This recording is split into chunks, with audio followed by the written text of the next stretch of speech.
for Barcelona, but his 2 years at the club were filled with controversy. When Napoli offered $6.9 million for the Argentine in 1984, Barca were more than happy to cash in.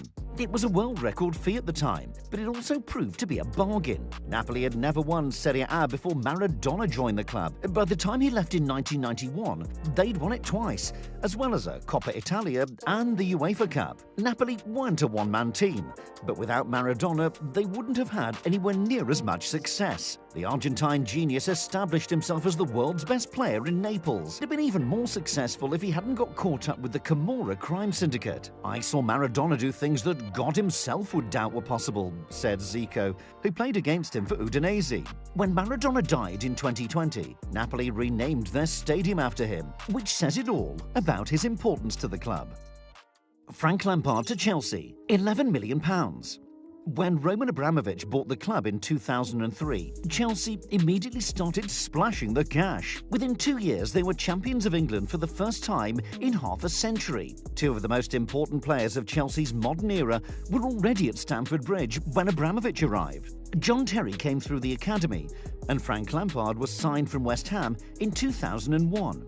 Chelsea paid £11 million for the midfielder, who was also wanted by Aston Villa and Manchester United. Lampard went on to become Chelsea's all-time record goalscorer with 211 strikes. For 5 seasons in a row in the 2000s, he scored 20 goals or more. The Premier League has never seen a more effective goal-scoring midfielder. Lampard spent 13 seasons as a Chelsea player. During that time, he won 3 Premier League titles, 4 FA Cups, 2 League Cups, the Champions League and the Europa League. That works out at £1 million per trophy. Cristiano Ronaldo to Manchester United, £12.2 million. Barcelona, Liverpool and Arsenal all wanted to buy a young Portuguese starlet called Cristiano Ronaldo in 2003. Manchester United were also keen. At first they were willing to loan him back to Sporting CP for a year, but when Ronaldo destroyed United in a pre-season friendly, Alex Ferguson knew he had to sign him immediately. It was £12.2 million well spent. Ronaldo's talent was clear for all to see, but his end product wasn't particularly polished in the early part of his United career. He was criticised for diving, and some pundits accused him of holding onto the ball for too long. But Ronaldo didn't throw his toys out the pram. He worked hard at his game and impressed the likes of Roy Keane with his attitude and dedication. Having arrived at Old Trafford as a flashy winger, Ronaldo evolved into a ruthless all-round attacker. He scored 118 goals in 292 games for the Red Devils, winning 3 Premier League titles, 2 League Cups, an FA Cup and the Champions League. Ronaldo also earned United a huge profit after they sold him to Real Madrid for £80 million in 2009. Johan Cruyff to Barcelona, £922,000. Johan Cruyff is the most influential figure in Barcelona's history. The Dutchman won the club's first ever European Cup during his time as manager. He also overhauled Barca's academy and introduced the possession-based style of play that they're famous for today. Cruyff also spent 5 years at the Camp Nou as a player. Barcelona paid less than £1 million for him, but that was a world record fee back in 1973. Cruyff had already won 8 league titles and 3 European Cups at Ajax, but he was hungry for more. The Dutchman was a world-class technician and one of the most intelligent footballers of all time. He was the star of the show as Barcelona won their first La Liga title in 14 years in his debut season. If Barcelona hadn't signed Cruyff the player, Cruyff the manager might never have joined the club. And if that hadn't happened, the Barcelona of the modern era, Pep Guardiola, Xavi Hernandez, Lionel Messi, might never have come to pass. Kenny Dalglish to Liverpool, £440,000.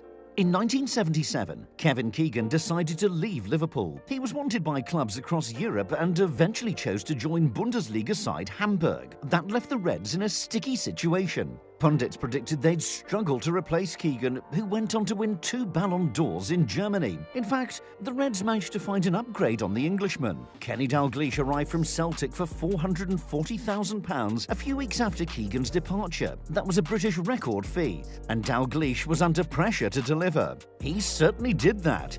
Dalglish scored 172 goals in 515 matches for Liverpool. He also created countless goals for his teammates, and without him, Liverpool wouldn't have won 7 league titles and 3 European Cups between 1978 and 86. Dalglish is widely regarded as Liverpool's greatest ever player. He went on to win 2 more league titles as the club's manager, further cementing his legendary status at Anfield.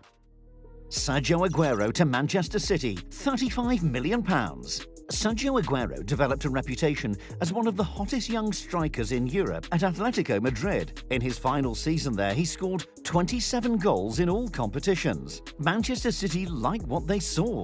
They paid £35 million to bring the Argentine to the Etihad in 2011, hoping he'd score the goals to fire City to their first league title since 1968. Some players need time to settle in at a new club in a new country. Not Aguero. He scored twice on his debut and 30 times across the whole campaign. His 30th goal was his most important, sealing the title for City and leaving Man United with their heads in their hands. Aguero would have been worth every penny if he'd left at the end of that season. Instead, the Argentine stuck around for a decade and won 4 more Premier League titles, plus 6 League Cups and 1 FA Cup. In total, he scored 260 goals for Manchester City, setting a new club record. City have confirmed they're building a statue of Aguero to commemorate his achievements. Michel Platini to Juventus, £68,000. Now, even Michel Platini will admit he didn't hit the ground running at Juventus. The Italian giant snapped him up for a nominal fee in 1982 after his contract with Saint-Étienne expired. But Platini struggled to adapt in his first few months in Serie A, and he even considered leaving the club around Christmas time. Juve fans must be relieved that he didn't. Platini recaptured his best form in the second half of the season as Juventus reached the European Cup final. The Frenchman scored 82 goals in his first 3 seasons in Turin. That was an exceptional tally for an attacking midfielder who was coming up against the strongest defences in world football. Platini helped Juventus win the Serie A title and the Cup Winners' Cup in 1984. In 85, he finished as the European Cup's joint top scorer and notched the winning goal in the final against Liverpool. The following year, he added another Serie A winners' medal to his collection. Gianni Agnelli, the Juventus chairman, couldn't hide his delight. "We bought him for a morsel of bread and he put foie gras on top of it," he said. Thierry Henry to Arsenal, £11 million. At the start of 1999, Thierry Henry was toiling on the left wing at Juventus. At that precise moment, it would have been impossible to guess that the Frenchman would become arguably the greatest player in Premier League history. Arsene Wenger gladly snapped up Henry for £11 million in the summer of '99. The Frenchman didn't score in his first 8 games for Arsenal.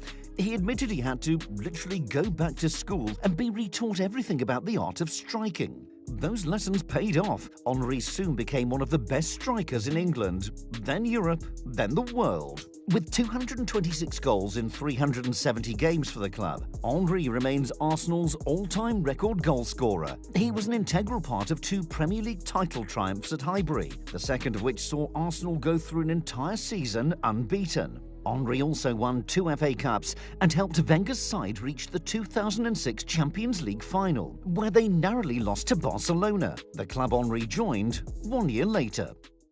Eric Cantona to Manchester United, £1.2 million.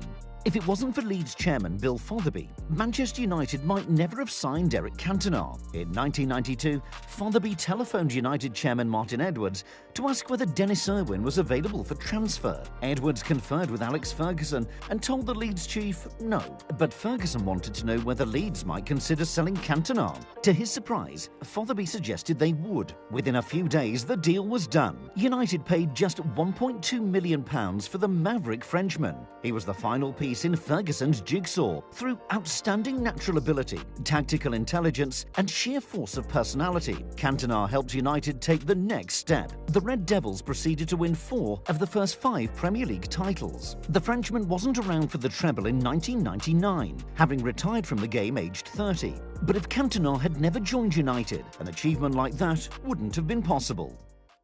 Marco van Basten to AC Milan, £1 million.